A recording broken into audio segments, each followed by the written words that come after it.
Hey guys, it's Snail, and I've got another Battlefield 3 gameplay commentary here for you guys. Although I'm not going to be talking too much about the gameplay in this commentary. It's just some clips from a round of Conquest Large on Send Crossing that I recorded a few days ago. And I actually get banned at the end of this video. You'll see the clips kind of cut out abruptly, and the reason for that is that I actually get banned. I don't think I actually show the scoreboard, but at the time I was banned, I was 72 and 17, so I can give you an idea of how long this round actually was. So you'll just be seeing some of the highlights from it, and this first section will just be me in a tank, just trying to help my team out because my team was actually struggling for the first part of this round. We were struggling to try to capture any flags, so I thought I'd try to use the tank to give my team a bit of an advantage and give them some momentum. And then the second half of this video is going to be some AN-94 gameplay. I've been using the gun a little more actually and trying to get better with it, and I've actually started to have some more success with it, so don't be surprised if I end up posting a video solely about the AN-94, and I can talk a little bit more about what I think about the gun in another video. But hopefully you guys enjoy this gameplay, and now on to what I did want to talk about in this video, which is just some Battlefield 3 news, and it's kind of lots of stuff going on right now involving Battlefield 3 with some of its updates and some upcoming DLCs that were announced just a couple days ago if you haven't heard. So I wanted to talk a little bit about that and my thoughts on what has been announced. And so the first thing that I want to talk about are the three DLCs that were recently just announced by DICE that are going to be released over the course of the next year. And I think this is pretty exciting. But the three DLCs that were announced were Close Quarters, which is going to be released in June, which is going to feature 4 new maps and 10 new weapons. And the 4 new maps are going to all be sort of tight, close quarters, as the name might suggest. And there are going to be no vehicles on on every single one of these maps, so I think that'll be kind of interesting. We'll see what the DICE comes up with and what kind of maps they make for this DLC. And the second DLC that's going to be released later in the fall is called Armored Kill, and that's going to be in the opposite end of the spectrum, where it's going to be really large, expansive maps with new vehicles. I think I don't know if they actually release a specific number of vehicles that are going to be available, or new vehicles that are going to be available to use on these maps, but there are going to be multiples, so we'll probably have to wait a little while for more information on those. And DICE also said that this DLC is going to feature the largest map ever made in Battlefield, so we'll see if they hold true to that.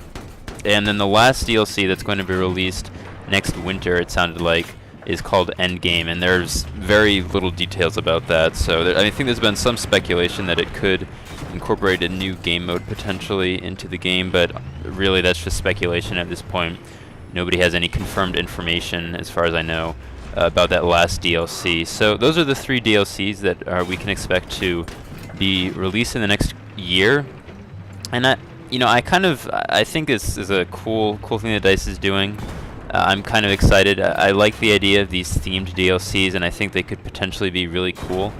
Especially if DICE does a good job, I think, with the maps. And the maps in particular, I think, are going to be important in this, because if they're going to be taking these DLCs to such extremes, with just having the close quarters and then the really large maps, I think it could be very easy that they make really kind of either boring maps for the large maps or just really hectic maps for the close quarters maps. And one thing I'm a little at first, when I first read this, I was really excited. I thought the idea of 4 infantry only close quarters maps would be really cool. And but no, after I thought about it, I'm a little bit nervous about what DICE decides to do with it, because I think Operation Metro is a fine map for 32 players.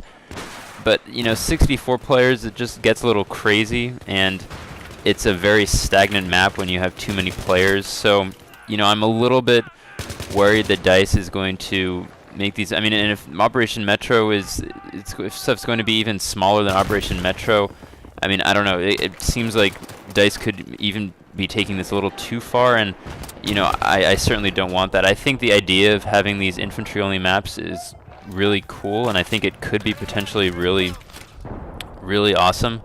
but I'm kind of I'm sort of a little skeptical about how DICE is going to go about making these maps. So we'll have to wait and see, I guess, until we get a little more information about specifically what kinds of maps or what the maps look like, I guess.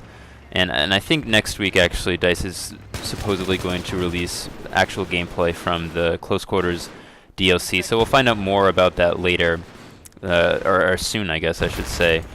The Armored Kill DLC, I think I'm more excited about this one than the Infantry only, or the Infantry, the Close Quarters DLC, just because, you know, I already talked a little bit about the Close Quarters DLC, but, you know, Battlefield 3 was supposed to have the largest maps ever in the franchise, and I mean, the maps themselves might be really large. I think a lot of people will agree with me when I say this, but they don't always feel that big, especially just because a lot of, at least for Conquest, a lot of the maps are, you know, fairly concentrated and the flags aren't really that spread out. So even if the map is large, it's not like all of it is used. And so, you know, when DICE says that the largest map ever is going to be included in this, I'm again a little skeptical about that statement, just because it doesn't really tell us anything about how the map will play. So, you know, obviously we're gonna have to wait a little bit more for more information about this DLC.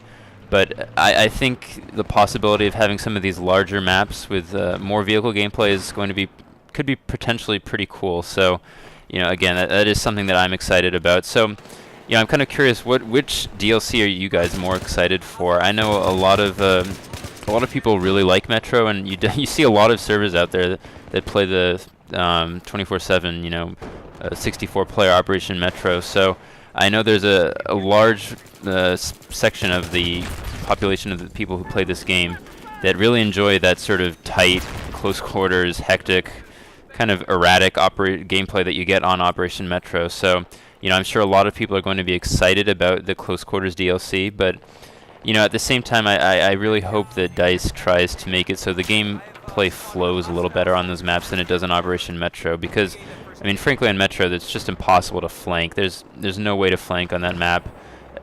Even on 32 players, it's tough. So, you know, I hope DICE takes that into account when they make these 4 new maps for the DLC, which comes out in June again, if I didn't already mention. The last thing that I wanted to talk about in this video was regarding the patch that this sort of large patch that DICE has been planning on releasing, and you know, I think originally they were planning on releasing it fairly soon, but I think now at this point it's going to be a little longer than we originally anticipated before the patch is actually released to the public and before it actually is applied to the game. So it's a pretty big patch from what I've heard. I'm not going to talk too much about the specifics of the patch, but there is a lot of information and sort of speculation on what DICE is actually going to include in the patch. Essentially, I think the main thing that's going to be different once this new patch is implemented is the way attachments work on weapons, and specifically, I think the foregrip is going to be nerfed slightly, and they're just going to sort of all the attachments are going to be evened out a little more, so that it makes it so that more people are going to be using some of these other attachments like the heavy barrel and the flash suppressor, which you almost rarely see people use right now. And I mean, I think I'm one of the few people who actually uses the heavy barrel a little more often than some most other people that at least that's the sense that I get, because from what I've heard, the foregrip is, you know, a pretty prevalent attachment, and that's almost the only thing that people use. It's kind of like in Bad Company 2, where I think almost everybody used Magnum ammo for a while. But anyways, I think this patch could be a potentially good thing, just because it sort of gives people more variety in their attachments that they choose, and it sort of makes it more dependent on the situation they're in. Although at the same time, I do kind of feel like at this point, I kind of want DICE to stop tinkering around with the mechanics of the game, and I'd rather just try to get sort of used to what's there, and you know, I mean, I do admire DICE for wanting to try to improve their game and make it as interesting as possible to as many people as possible. So, you know, I don't have any problem with that, but I do think that at this point, with the game having been out now for close to 6 months, that I would, instead of forcing all the players to sort of get accustomed to these new mechanics and the changes in the way the attachments work. I would almost prefer that DICE just left it as is and only patch the weapons instead of the attachments. But again, it depends on how large the changes are, and we'll see what they do. So anyways, there you can see the gameplay just cut out, and that was the point where I got banned. So anyways, hope you guys enjoyed the gameplay and enjoyed the commentary, and let me know what you guys think about the DLCs that were announced and the upcoming patch that's going to be released probably later this spring. So anyways, thanks for watching this video, guys. Hope you enjoyed it, and I'll see you guys later.